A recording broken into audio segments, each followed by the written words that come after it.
ഇവിടെ ബഹുമാനരായ സഹോദരങ്ങളെ നാം സൂചിപ്പിച്ചു, അഭിമാന സൗധമായിരുന്നു നമ്മുടെ ഊറ്റുകുടി കേരള സലഫി സെന്റർ. അഭിമാനമായിരുന്നു, മുജാഹിദുകൾക്കും അല്ലാത്തവർക്കും അഭിമാനമായിരുന്നു ഊറ്റുകുടിയിലെ കേരള സലഫി സെന്റർ. 3 വർഷമായിട്ട് ഇന്ന് RDOയുടെ കൈകളിലാണ്. കേരള ഗവൺമെന്റാണ് അതിപ്പോൾ നിയന്ത്രിക്കുന്നത്. പൊതുസമൂഹത്തിൽ മുജാഹിദ് പ്രസ്ഥാനം ഇതുവരെ പറഞ്ഞിട്ടില്ല, പ്രത്യേകിച്ച് ഈ പ്രദേശങ്ങളിൽ മറച്ചുവച്ചു, അല്ലെങ്കിൽ സമൂഹത്തിലേക്ക് ഇറക്കി ഇതിനെ മധ്യത്തിൽ മുജാഹിദ് പ്രസ്ഥാനത്തെ ഒരു മോശമായി ജനങ്ങൾ കാണണ്ട എന്നും പറഞ്ഞുകൊണ്ട് നാം മറച്ചുവച്ചു. എന്നാൽ ചില കാര്യങ്ങൾ അറിയണം സഹോദരങ്ങളെ. തെറ്റിദ്ധരിച്ചവർക്ക് എന്താണ് അതിന്റെ യാഥാർത്ഥ്യം സഹോദരങ്ങളെ? ഒരു ഉത്തരവാദിത്തപ്പെട്ട കേരള നദ്വത്തുൽ മുജാഹിദീന്റെ തിരുവനന്തപുരം ജില്ലയുടെയും കേരള സലഫി സെന്ററിൽ 7 വർഷത്തോളമായി ഒരു ഇമാമായി സേവനം അനുഷ്ഠിച്ചിരുന്ന ഈ ഒരു വ്യക്തി എന്നുള്ള നിലയിൽ ചില കാര്യങ്ങൾ പറയേണ്ടതായിട്ടുണ്ട്. നോക്കൂ സഹോദരങ്ങളെ, ഇതാ 2/1/2013 അന്നത്തെ കേരള നദ്വത്തുൽ മുജാഹിദീൻ തിരുവനന്തപുരം ജില്ലാ സെക്രട്ടറി ആയിരുന്ന പി മുഹമ്മദ് ഷരീഫ് സാഹിബിന്റെ കത്താണിത്. ഈ കത്ത് അന്നത്തെ കേരള നദ്വത്തുൽ മുജാഹിദീന്റെ സംസ്ഥാന ജനറൽ സെക്രട്ടറി ആയിരുന്ന AP അബ്ദുൽ ഖാദർ മൗലവിക്കും TP അബ്ദുള്ള കോയ മദനിക്കും അയച്ച കത്തിന്റെ കോപ്പിയാണ്. എന്താണെന്നറിയുമോ സഹോദരങ്ങളെ? അദ്ദേഹം KNMന്റെ തിരുവനന്തപുരം ജില്ലാ സെക്രട്ടറി ആയിരുന്നു. അദ്ദേഹത്തിന്റെ പ്രയാസം കൊണ്ട് ഈ കമ്മിറ്റിയെ നിയന്ത്രിക്കുവാൻ എനിക്ക് കഴിയുന്നില്ല, നേതൃത്വത്തിന്റെ തീരുമാനങ്ങൾ ഉൾക്കൊള്ളുവാനോ പ്രവർത്തിക്കുവാനോ ഇവർ കൂട്ടാക്കുന്നില്ല, വിഘടന പ്രവർത്തനങ്ങൾക്ക് ഇവർ ആക്കം കൂട്ടുകയാണ് എന്ന് ബോധ്യപ്പെട്ടപ്പോൾ അന്നത്തെ ജില്ലാ സെക്രട്ടറി ആയിരുന്ന പി മുഹമ്മദ് ഷരീഫ് സാർ അദ്ദേഹം പറയുന്ന നോക്കൂ, അദ്ദേഹം അയച്ച ഒരു കത്ത്. തിരുവനന്തപുരം ജില്ലയിൽ ഇപ്പോൾ യാതൊരു വിധത്തിലുള്ള സംഘടനാ പ്രവർത്തനങ്ങളും ജില്ലാ കമ്മിറ്റി നടത്തുന്നില്ല. സംഘടനയുടെ സുഗമമായ നടത്തിപ്പിന് വേണ്ടി ഇപ്പോൾ നിലവിലുള്ള തിരുവനന്തപുരം KNM ജില്ലാ കമ്മിറ്റിയെ എത്രയും വേഗം പിരിച്ചുവിട്ട് പുതിയ ഒരു കമ്മിറ്റിയെ ചുമതലയേൽപ്പിക്കണമെന്ന് സംസ്ഥാന കമ്മിറ്റിയോട് വിനീതമായി അഭ്യർത്ഥിക്കുന്നു. അന്നത്തെ പ്രസിഡന്റ് KNM തിരുവനന്തപുരം ജില്ലാ പ്രസിഡന്റ് പാച്ചിറ മുഹമ്മദ് ഹനീഫ സാഹിബ്, സെക്രട്ടറി മുഹമ്മദ് ഷരീഫ് സാഹിബ്. ഇതാണ് കത്ത്. ഈ കത്ത് അന്നത്തെ സംസ്ഥാന ജനറൽ സെക്രട്ടറിക്ക് അയച്ചു കൊടുത്തു. അവരെന്ത് ചെയ്തു? ഉത്തരവാദിത്തപ്പെട്ട ഒരാളുടെ കത്ത് പരിഗണിച്ചുകൊണ്ട് അവരെന്ത് ചെയ്തു? അവരെന്ത് ചെയ്തു? സംസ്ഥാന കമ്മിറ്റി അടിയന്തരമായി വിളിച്ചുകൂട്ടുകയും നിലവിലുള്ള KNM ജില്ലാ കമ്മിറ്റിയെ പിരിച്ചുവിട്ടുകൊണ്ട് ഒരു അഡ്ഹോക് കമ്മിറ്റിയെ എടുത്തു. ഇത് സ്വാഭാവികമല്ല. ഒരു സംഘടനയുടെ ഭൗതികമായിട്ടുള്ള ഒരു സെറ്റപ്പല്ലേ സഹോദരങ്ങളെ? അങ്ങനെ പിരിച്ചുവിട്ടാൽ നമുക്കെന്ത് ചെയ്യാം? അതിനു മുമ്പായിട്ട് ഇവിടെയുള്ള ഉത്തരവാദിത്തപ്പെട്ടവരെ സംസ്ഥാന കമ്മിറ്റി വിളിച്ചു, അക്നോളജ്മെന്റ് വച്ചുകൊണ്ട് കത്തുകൾ അയച്ചു. നിങ്ങൾ വരണം CD ടവറിൽ, നിങ്ങളെക്കുറിച്ച് ചില കാര്യങ്ങൾ ചോദിക്കുവാനുണ്ട്, അതിന് ഇത്രാം തീയതി നിങ്ങൾ വരണം എന്ന് ഇവിടെയുള്ള ഉത്തരവാദിത്തപ്പെട്ട ആൾക്കാരോട് പറഞ്ഞു. ഇവരാരും ഉൾക്കൊണ്ടിട്ടില്ല. അക്നോളജ്മെന്റ് കൈപ്പറ്റി ഇവരാരും സ്വീകരിച്ചില്ല. അവസാനം കമ്മിറ്റിയെ പിരിച്ചുവിട്ടുകൊണ്ട് പുതിയൊരു അഡ്ഹോക് കമ്മിറ്റിയെ എടുത്തു.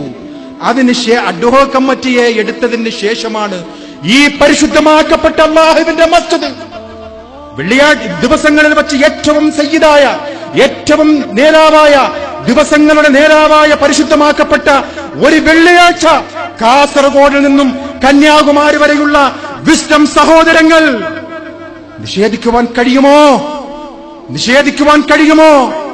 400-500 പേരടങ്ങുന്ന ഒരു സംഘമാളുകൾ ഈ ഉള്ളവനെയും അവിടെ ജോലി ചെയ്യുന്ന അബ്ദുൽ മജീദ് സാഹിബിനെയും അവിടുത്തെ അധ്യാപകനായിരുന്ന വേറൊരു സാറിനെയും ബന്ദിയാക്കി വച്ചു.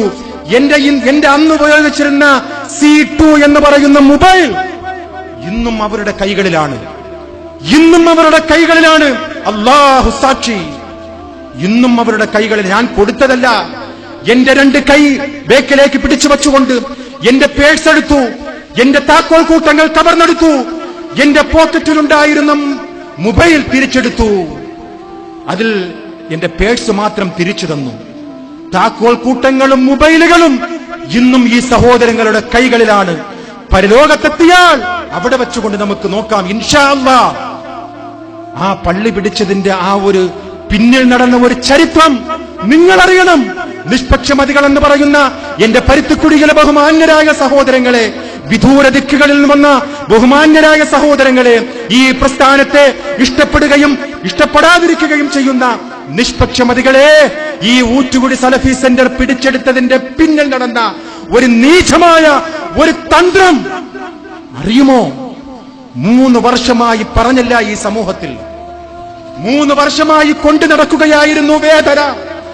ഇരിക്കുകയാണ് കേരള നേതൃത്വത്തിൽ മുജാഹിദിന്റെ അന്നത്തെ തിരുവനന്തപുരം മണ്ഡലം സെക്രട്ടറി നൗഷാദ് സാഹിബ് പറഞ്ഞു, അമീൻ, ഇത് പറയണ്ട, സമൂഹത്തിലേക്ക് പറയണ്ട, തെറ്റിദ്ധരിക്കും. അങ്ങനെ പക്വമതികളായിട്ടുള്ളവർ പറഞ്ഞു. അതുകൊണ്ട് നമ്മൾ പറഞ്ഞില്ല. ഇന്നും പലരും പറയുന്നത് എന്താ? അമീ മൗലവി പരലോകത്തെക്കുറിച്ച് ഓർക്കണേ, അനസ് മൗലവി പരലോകത്തെക്കുറിച്ച് ഓർക്കണേ, ഹനീഫ് കായ്ക്കൊടി പരലോകം ഓർക്കണേ. എന്തേ പരലോകം? ഞങ്ങൾക്ക് മാത്രമേ ഉള്ളൂ, നിങ്ങൾക്കില്ലേ പരലോകം? اليوم نختم على أفواههم وتكلمنا أيديهم وتشهد أرجلهم بما كانوا يكسبون എന്നുള്ള 36-ാം അധ്യായം സൂറത്ത് യാസീൻ 65-ാമത്തെ ആയത്ത് എന്തേ ഞങ്ങൾക്ക് മാത്രമുള്ളതാണോ? വായി സീൽ വെച്ച് കളയും, കൈകൾ സംസാരിക്കുകയും കാലുകൾ സാക്ഷ്യം വഹിക്കുന്ന ആ ഒരു രംഗത്തിന് ഞങ്ങൾക്ക് മാത്രമാണോ നിയമമുള്ളത്? നിങ്ങൾക്കില്ലേ? നിങ്ങൾ എങ്ങനെയാണ് ആ ഊറ്റുകുടി സലഫി സെന്റർ പിടിച്ചടക്കിയത്? എങ്ങനെയാണ് പിടിച്ചടക്കിയത്? അറിയണം സഹോദരങ്ങളെ, നിങ്ങൾ അറിയണം. ഇതാ ഒരു എക്സ്പെർട്ട് വിധിയാണ് നേടിയത്. എക്സ്പെർട്ട് വിധി എന്ന് പറഞ്ഞാൽ ഇവിടെ കൂടിയിരിക്കുന്ന ഉത്ബുദ്ധരായ സഹോദരങ്ങൾക്കറിയാം. ആരാണോ ഒരു കേസിന് വേണ്ടി കോടതിയിൽ വാദിച്ചത് അവർക്ക് അനുകൂലമായി കൊടുക്കുന്ന ഒരു വിധിയാണ്. ഈ വിധി എന്താണെന്ന് അറിയുമോ സഹോദരങ്ങളെ? പരലോകത്തെക്കുറിച്ച് പറയുന്ന എന്റെ പ്രിയമുള്ള സഹോദരങ്ങളെ, ഈ എക്സ്പെർട്ട് വിധി നേടിയത് എങ്ങനെയെന്നറിയുമോ? ഇതാ മുനിസിപ്പൽ കോർട്ടിന്റെ ഒരു ജഡ്ജ്മെന്റ് ആണ്. എന്താണ് ആ വിധി? അതിൽ ഒന്നാമത്തെ വാദി ആരാണ്? Professor A Abdur Rasheed. ഈ വിസ്ലം വിഭാഗത്തിന്റെ പ്രസിഡന്റ് ആയിരുന്ന ആളാ. പിന്നെ ആരാണ് അദ്ദേഹം? മുനിസിപ്പൽ കോടതികൾ കൊടുത്ത ഒരു കാര്യമാണ്. അതിന് എക്സ്പെർട്ട് വിധി അവർ നേടിയതാണ്.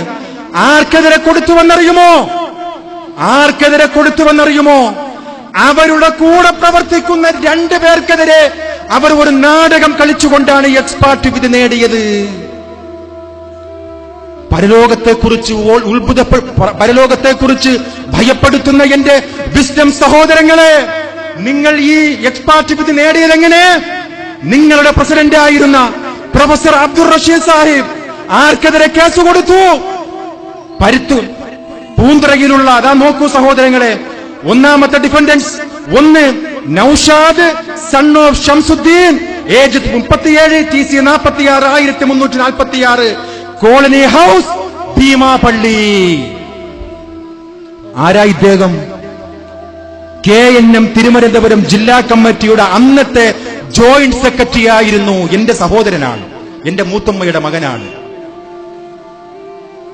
ആ സഹോദരനെ അവരുടെ കൂടെയാണ്. അവരുടെ കൂടെയുള്ള 2 പേരെ അവർ പ്രതിയാക്കി കൊടുത്തു. സിനിമയിലൊക്കെയാണ് മുമ്പൊക്കെ നാം കണ്ടിട്ടുള്ളത് ഒരു നാടകം. രണ്ടാമത്തെ പ്രതി ആരാണ്? 2 K Zulfikar son of Ahmed Kabeer, age 38, TC 48/1207, Poonthura PO. എന്താണ് ഇവർ കൊടുത്തതെന്നറിയുമോ? ഈ 2 പേർ, അഥവാ ഇവരുടെ കൂടെ ഉണ്ടായിരുന്ന അന്നത്തെ KNMന്റെ ജില്ലാ ജോയിന്റ് സെക്രട്ടറിയും പൂന്തറ യൂണിറ്റിന്റെ സെക്രട്ടറിയുമായിരുന്ന ഇന്നും അവരോടൊപ്പം തന്നെയാണ്. ഈ 2 പേരും ഇന്നും അവരോടൊപ്പം തന്നെയാണ്. ഇവരെന്ത് ചെയ്തു? പരലോകത്തെ ഭയപ്പെടുത്തുന്ന ഇവരെന്ത് ചെയ്തു? അള്ളാനെ പേടിയുള്ള ഇവരെന്ത് ചെയ്തു? മുൻസിഫ് കോടതിയിൽ കേസ് കൊടുക്കുകയാണ് ഇവരുടെ ജില്ലാ പ്രസിഡന്റ്. എന്ത് കേസ്? ഈ പറയുന്ന 2 പേരും ഈ ഊറ്റുകുടി സലഫി സെന്ററിൽ വരാതിരിക്കുവാൻ ബഹുമാന്യ കോടതി വിധി ഉത്തരവിടണം. കോടതി എന്ത് ചെയ്തു? ഇവർ 2 പേർക്കും നോട്ടീസ് അയച്ചു. ഇവർ സ്വീകരിച്ചു. ആ ദിവസത്തിൽ ഇവർ എത്തിയില്ല. കോടതി എന്ത് ചെയ്തു? എക്സ്പെർട്ട് വിധി.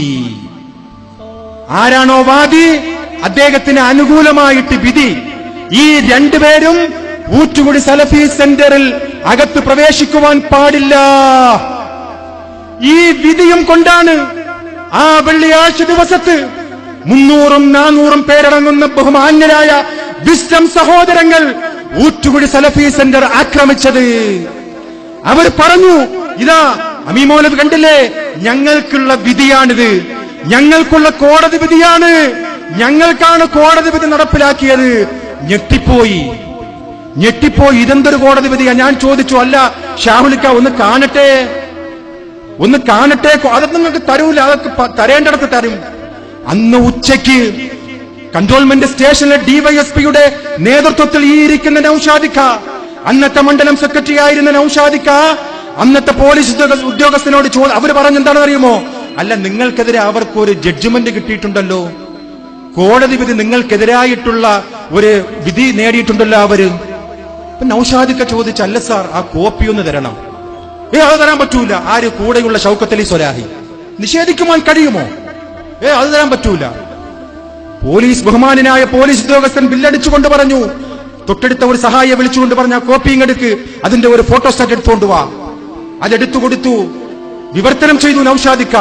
അപ്പോൾ പറഞ്ഞു, സർ, ഇത് ചീറ്റിംഗ് ആണ്, ഇത് ഞങ്ങളെ പറ്റിച്ചിരിക്കുകയാണ്. ഇവരുടെ കൂടെ ഉണ്ടായിരുന്ന രണ്ടുപേരെ പ്രതിയാക്കിക്കൊണ്ട് ഇവർ നേടിയെടുത്ത ഒരു എക്സ്പാർട്ട് വിധിയാണ് സർ എന്ന് ബഹുമാന്യനായ അന്നത്തെ പോലീസ് ഉദ്യോഗസ്ഥരോട് പറയുമ്പോഴേക്കും ഇത് നിഷേധിക്കുവാൻ കഴിയുമോ സഹോദരങ്ങളെ? നിഷേധിക്കുവാൻ കഴിയുമോ? അങ്ങനെയുള്ള നിങ്ങൾ ഞങ്ങളോട് പറയുന്നു, അമീമൗലവി, അനസ് മൗലവി, പരലോകമുണ്ടേ, പരലോകം ഓർക്കണേ, കാണാം പരലോകത്ത് വച്ച് എന്ന് മാത്രം പറഞ്ഞുകൊണ്ട് വഴിമാറി കൊടുക്കുകയാണ് ബഹുമാന്യനായ പണ്ഡിതന്. അല്ലാഹു അനുഗ്രഹിക്കുമാറാകട്ടെ. അസ്സലാമു അലൈക്കും വറഹ്മത്തുള്ളാഹി വബറകാതുഹു.